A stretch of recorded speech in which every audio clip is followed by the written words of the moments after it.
Ang kwentong ito ay hango sa totoong buhay. Karanasan ito ni Inar. Taong 1956, Mount Talinis, Negros Oriental. Nang marinig ng mga kasama ni Inar ang kwento ni Mang Usting, hindi nila maiwasang matakot dito. Sino namang pangalan ng ermitanyong nakilala mo, Manong? Nangangatog na tanong ni Inar. Nang marinig ng matanda ang sinagot niya, napatitig naman ito sa kanya habang nagwiwika ng, "Hindi ko siya kilala, Dong. Nagmula nung tinanggihan ko siya, hindi ko na ulit nakita dito sa bayan ang matanda. O siya, mauna na ako sa inyo. May kalabaw pa akong kailangang ilipat ng pwesto."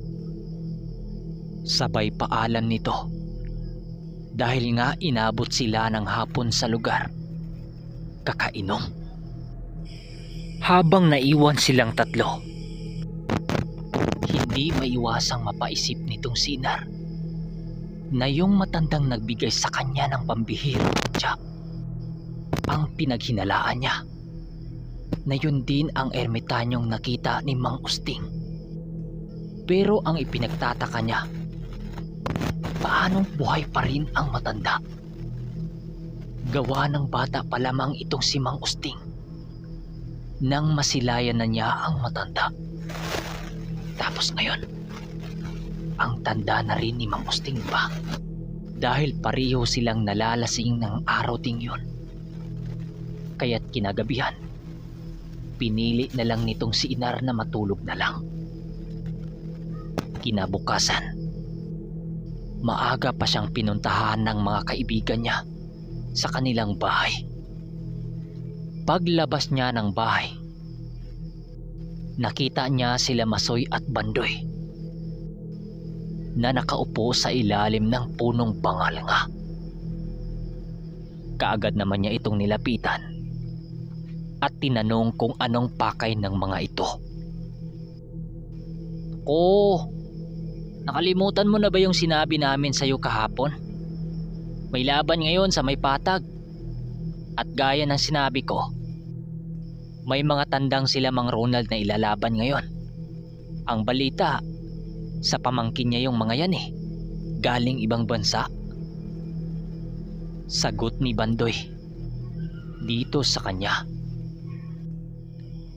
Sinabi naman ng mga ito na oo, meron daw silang tag-isang tandang na ilalaban. Makalipas ang mga oras, sumapit na nga ang 10:00 ng umaga.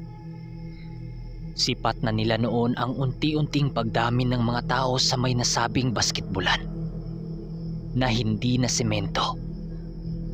Kaya't dahan-dahan na silang naglalakad noon habang bitbit ni Inar ang isa niyang panlabang tandang. Paglapit nila, sakto namang nagsimula na ang sultada at may ilang taga-baryo na silang nakitang lumalaban sa mga dayo. Pagkakita ng kababaryo nila sa dalang tandang nila Inar, halos napatakip naman yon sa kanilang mga bibig habang pahigping tumatawa. Alam nila Inar na sila ang pinagtawanan nito dahil mga manok pangkatay lang naman ang kanilang dala-dala. Yung tipong Tagalogin kung tawagin sa Tagalog. Pagkarating nila Inar sa may puno ng talisay, agad naman niyang itinali doon ang tandang dahil hindi talaga siya tinitigilan ng mga kababaryo niya. Mas lalong nainis itong si Inar nang dumating ang isang kababaryo niyang pinakaayaw niyang makasalamuha, na yung nagngangalang Ronald. Yung dala kasi niyang tandang, wala talagang kaporma-porma. Kapag pinagmasdan mo ito sa malayo, Animoy mga tuyong dahon ang mga balahibo nito.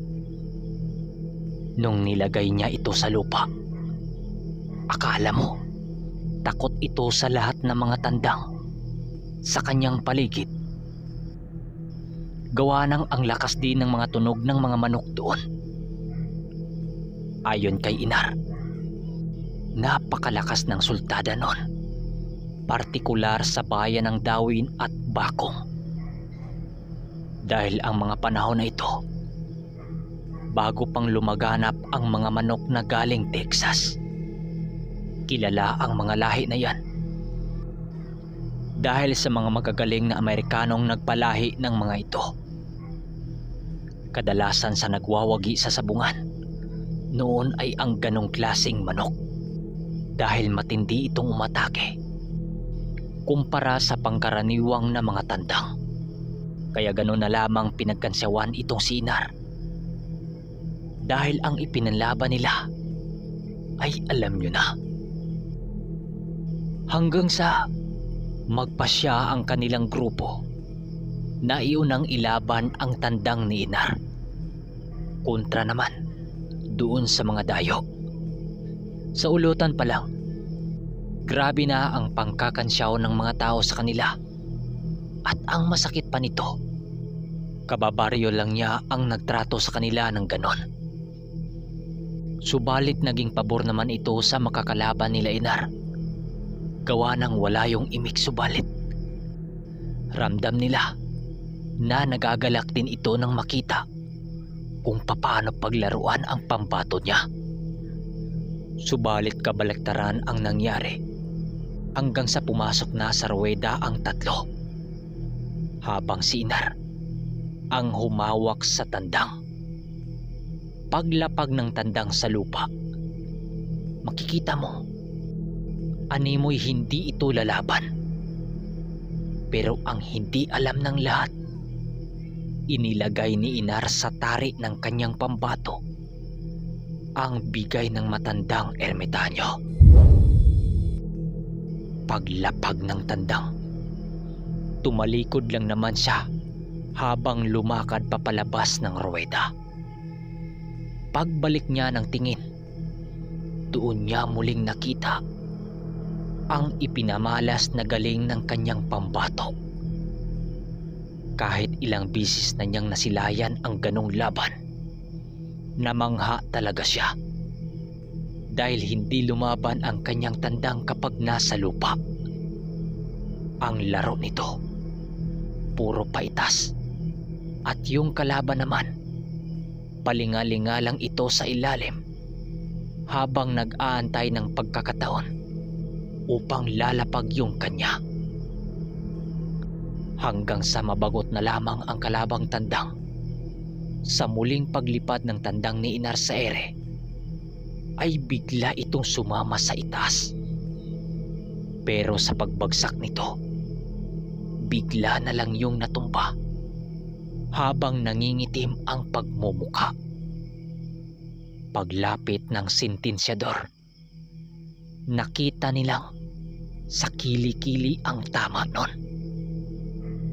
Nang makita ng mga tao ang pagbagsak ng kalaban, may sumisigaw pa noon na isang matanda habang tumatawa. Hello mga ka-ermitanyo, tinatry ko lang. Kumakalundog kasi. Kung naririnig nyo sa ating audio o sa ating voice over, pasensya na. Dahil masakit talaga sa tinga yung alam nyo na.